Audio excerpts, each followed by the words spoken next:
Au cours d'un briefing de presse tenu ce samedi 19 avril 2025 à Lubumbashi dans la province du Haut-Katanga, à l'occasion du séjour du chef de l'État Félix-Antoine Tshisekedi Tshilombo, le ministre de la Communication et des Médias, porte-parole du gouvernement Patrick Muyaya Katembwe, a réagi à une question de la presse concernant la présence de l'ancien président de la République Joseph Kabila Kabange dans la ville de Goma, au Nord Kivu. À cet effet, il a indiqué de ne pas l'avoir vu et de ne pas avoir des confirmations à ces sujets. Le porte-parole du gouvernement congolais a rappelé aux journalistes que Joseph Kabila avait combattu les terroristes du M23.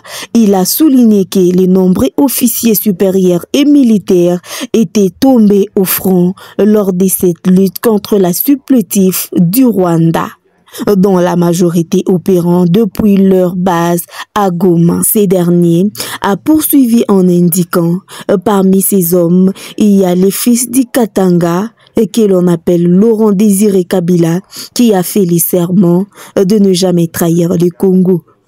Il est important que dans les actes posés par son successeur, ces serments ne soient pas trahis.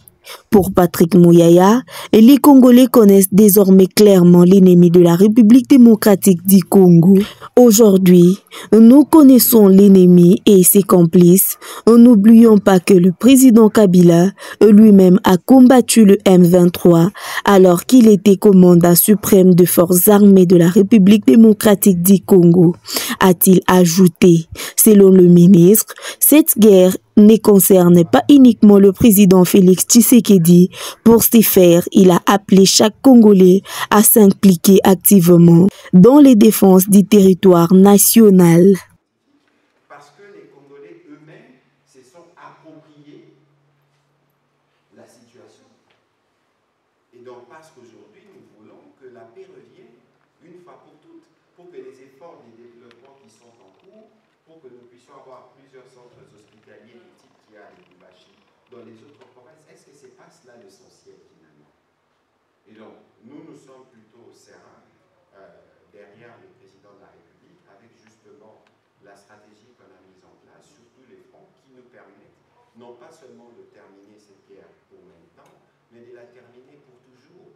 Parce que nos compatriotes de l'Est, spécialement du Nord Kivu, du Sud Kivu ou de l'Ituri, méritent de vivre.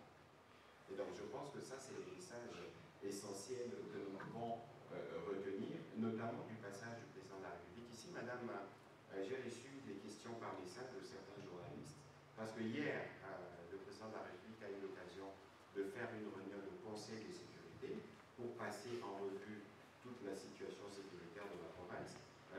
Madame Nadine pourrait dire aux journalistes, Jules Bouillou, que la question, que ce soit la question de Bakatakataka, que ce soit toutes les questions, en tout cas liées à la fois à la sécurité au niveau de l'île, mais aussi à la sécurité à un autre niveau, c'est des questions qui sont suivies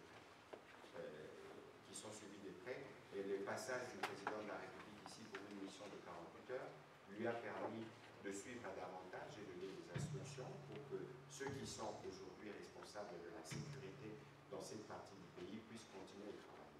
Ce qu'il faut noter ici, de forme, c'est qu'à la fois à Kinshasa, à la fois ici à Lubumbashi et partout où nous passons, nous sentons une chose, c'est que tous les Congolais tiennent à l'unité et à l'intégrité du territoire. C'est bien l'élément le plus important, n'en déplaise à ceux qui pensent pouvoir tirer profit de la division, alors que nous sommes plutôt devant une situation qui requiert de tous les Congolais partout où ils se trouvent l'unité.